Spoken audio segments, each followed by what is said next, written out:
네, 여러분 안녕하세요. 수정쌤입니다. 오늘은 숭실대학교 수리논술 기출문제 작년 2024년 가을에 봤던 기출문제에 대한 분석하고 올해 숭실대 수리논술 준비하시는 분들이 알아야 될 정보 몇 가지 정리해서 말씀드리겠습니다. 첫 번째, 올해 숭실대 논술 전형을 간단히 요약해보면 논술 80에 교과가 20% 반영을 하고요. 이 교과 반영은 재작년까지는 논술 60에 교과 40%로 반영 비율이 조금 높았는데 2025학년도부터 줄였고, 숭실대의 교과 반영의 특징은 과목별의 반영 비율이 다르다. 다른 대학교들은 그런 게 없는데요. 숭실대 자연계열은 수학을 35%, 수학의 내신을 더 많이 반영하는 특징이 있고, 보통 내신 등급 평균이 4.0 정도 되면 합격자의 평균치 정도 되고요. 5.0이라고 해도 크게 손해보지는 않습니다. 수능 최저가 2개와 모고 수학 탐구의 선택 과목에 제한이 없고 2025학년도인 작년과 올해는 변경사항은 크게 없습니다. 시험은 작년에는 11월 16일 토요일 날 수능 다음 날 건대, 서강대 이런 대학들과 함께 시험을 받고, 시험 형식이 100분에 대문항이 4개인데 보통의 대학들은 대문항이 3개죠. 숭실대는 대문항이 4개고 소문항이 거의 없어요. 비슷한 대학을 비교해보면 세종대 같은 경우에는 대문항 3개고 각 대문항당 소문항이 3개씩 있으니까 전체적으로는 한 9문제 정도 되는데, 숭실대 같은 경우에는 소문항 낮게의 문항으로 봤을 때도 한 5개나 6개 정도 되니까 비교적 시간이 많이 남고, 몰라서 못 풀지언정 시간이 부족해서 못 푸는 경우는 좀 드물다. 시험 범위는 고1 수학, 수학원, 수학2 미적분이고 특히 강조되는 건 미적분, 고1 수학도 강조가 되는 대학이에요.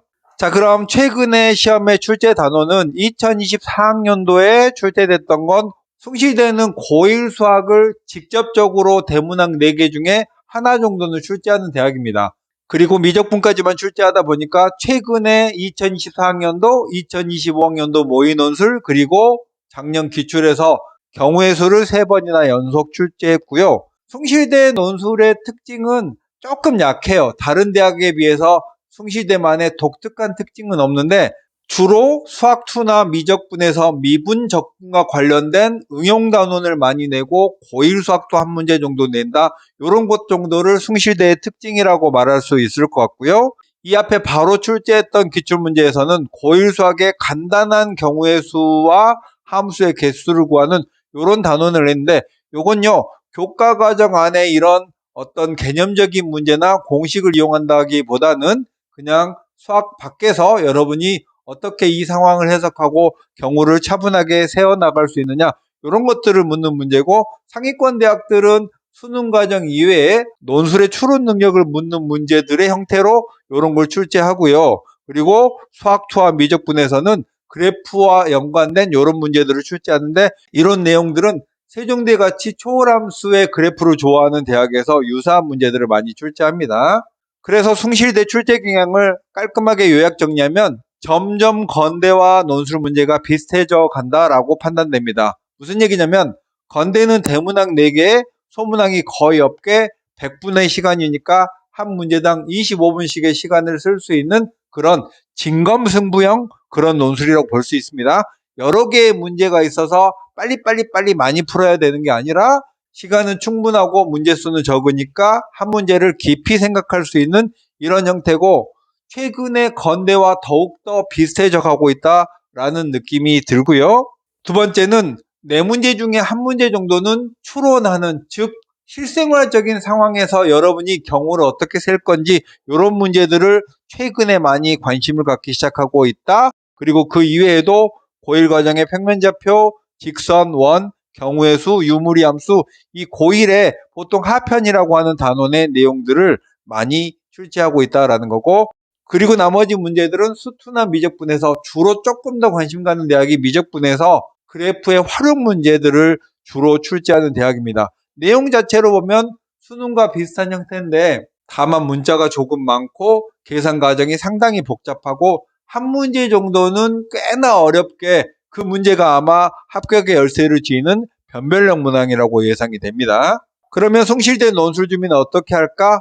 평범하게 미적분 위주로 출제하는 대학이니까 여러분이 미적분 공부를 수능적인 공부를 열심히 해두면 좋겠고, 고1 내용도 중요하다고 했고 추론 문제도 한 문제 정도는 출제된다고 했으니까 건동홍 정도의 대학에 포커스를 맞춘 학생이 안정권으로 한 장 써두면 좋을 것 같고, 작년의 문제를 보니까 모의논술, 작년에 연중에 모의논술을 발표했는데 그 모의논술 문제와 꽤나 많이 비슷했습니다. 그래서 숭실대라면 여러분이 올해 발표하는 모의논술 문제를 풀어보고 거기에 따라서 경향과 대비를 하면 될 것 같고, 숭실대는 수능체제가 2하보로 좀 센 편이죠. 경희대, 건국대, 이화여대, 동국대 이런 대학들이 2하보로 수능체제를 같이 하고 있는데, 숭실대는 최저 충족률이 인기가 좀 낮은 과는 40%, 소프트웨어 같은 과는 57%의 최저 충족률을 가지고 있으니까 여러분의 최저 충족 가능성과 함께 지원을 하시면 되겠고,